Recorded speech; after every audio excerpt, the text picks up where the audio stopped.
chaque jour, avant de sculpter, je dis bonjour à la pierre et je me mets au diapason énergétiquement avec la pierre. C'est un travail de co-création, de partenariat entre la pierre et moi pour amener au résultat final, on va dire. Par ce rituel, Teva entre en communion avec la nature, avec la pierre. Car c'est ensemble qu'ils vont parvenir à créer une œuvre d'art. Ici, dans son atelier de papier-été, chaque création lui demande en moyenne 2 mois de travail.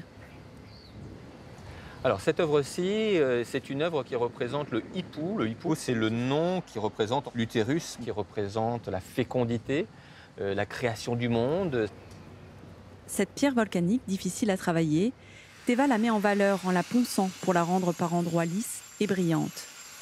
C'est l'étape finale avant de pouvoir l'envoyer à son commanditaire, un client de Bora Bora.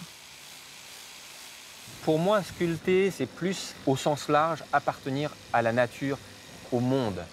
Et donc, cette terre qui nous héberge, j'y fais un petit passage, je marque un petit peu, tout en laissant la majorité de la pierre au naturel. Ces sculptures sont souvent des visages d'inspiration locale qui rendent hommage à la culture polynésienne. Cette pierre-là, elle n'a pas encore démarré.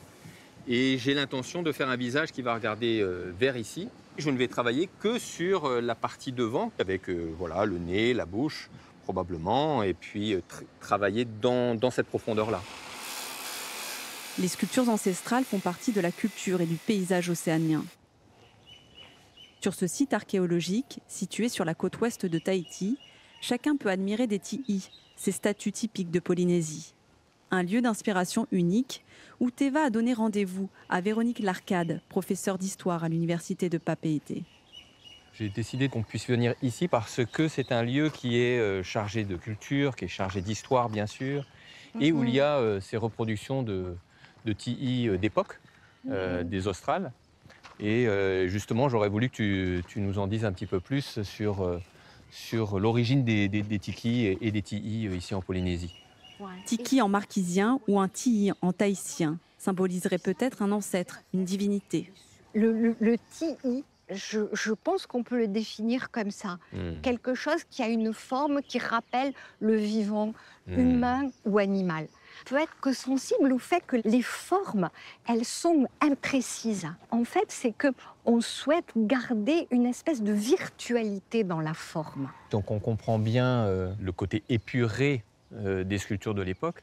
Toi, tu sais à peu près quelles sont les premières sculptures, les dates approximatives des premières sculptures? Ce qui est à peu près certain pour l'historienne que je suis, c'est que les premières choses de ce genre, elles datent du moment où les premiers habitants de ces îles arrivent. Donc, d'après ce que les spécialistes peuvent établir maintenant, ça serait aux alentours de 1000 après Jésus-Christ. Dès qu'il y a la production de choses de ce genre, existe une culture, une société. Pourtant, l'arrivée des missionnaires protestants de la London Missionary Society au XVIIIe siècle va profondément bouleverser les pratiques et les croyances locales.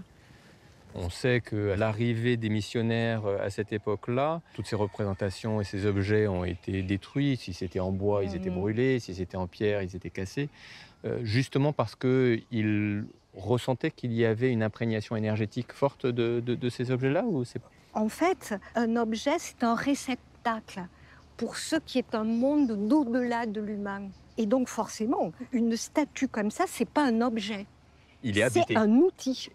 Un outil spirituel. D'accord. L'évangélisation a été faite par des missionnaires protestants qui se défiaient des images, des idoles. Et je pense que cette optique protestante, comme le refus du paganisme, est des éléments d'explication, en tout cas de la mise à l'écart de cette production de ti'i. Pendant près de 2 siècles, les sculptures et à travers elles la spiritualité polynésienne a été délaissée. Mais depuis les années 1950, les artistes renouent avec la culture ancestrale jusqu'à aujourd'hui, où ils l'intègrent dans leur création contemporaine. Dans cette galerie d'art de Papeete, Teva retrouve HTJ, son ami plasticien, qui expose une trentaine d'œuvres. En fait, ça, c'est une boule de corail qui était dans un hoa. Donc, les hoa, c'est les faux espaces qu'il y a dans les Tuamotu, entre les motus, et qui sont sujets à, quand il y a des grosses houles, c'est des endroits où l'eau circule.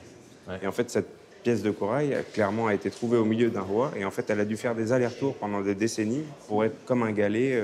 Donc, je suis parti du motif du tressage de tatouage, en fait, qui est un croisillon. Et je l'ai fait en très gros. Donc, en fait, des lignes qui s'entrecoupent. J'allais dire c'est très dur, mais comparé à ce que Teva travaille, c'est du beurre, quoi. Tu as gardé justement toute la partie au naturel qui est prédominante, un peu comme ce que je fais moi, du coup, Oui. en fin de compte. Et avec des rappels, évidemment, de ce que nous, on peut faire humain sur l'œuvre. Voilà, il y a une intervention de la nature et une intervention humaine.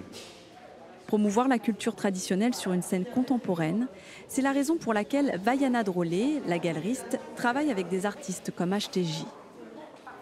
Alors la sculpture plaît énormément, mais elle est restée très longtemps dans un carcan artisanal.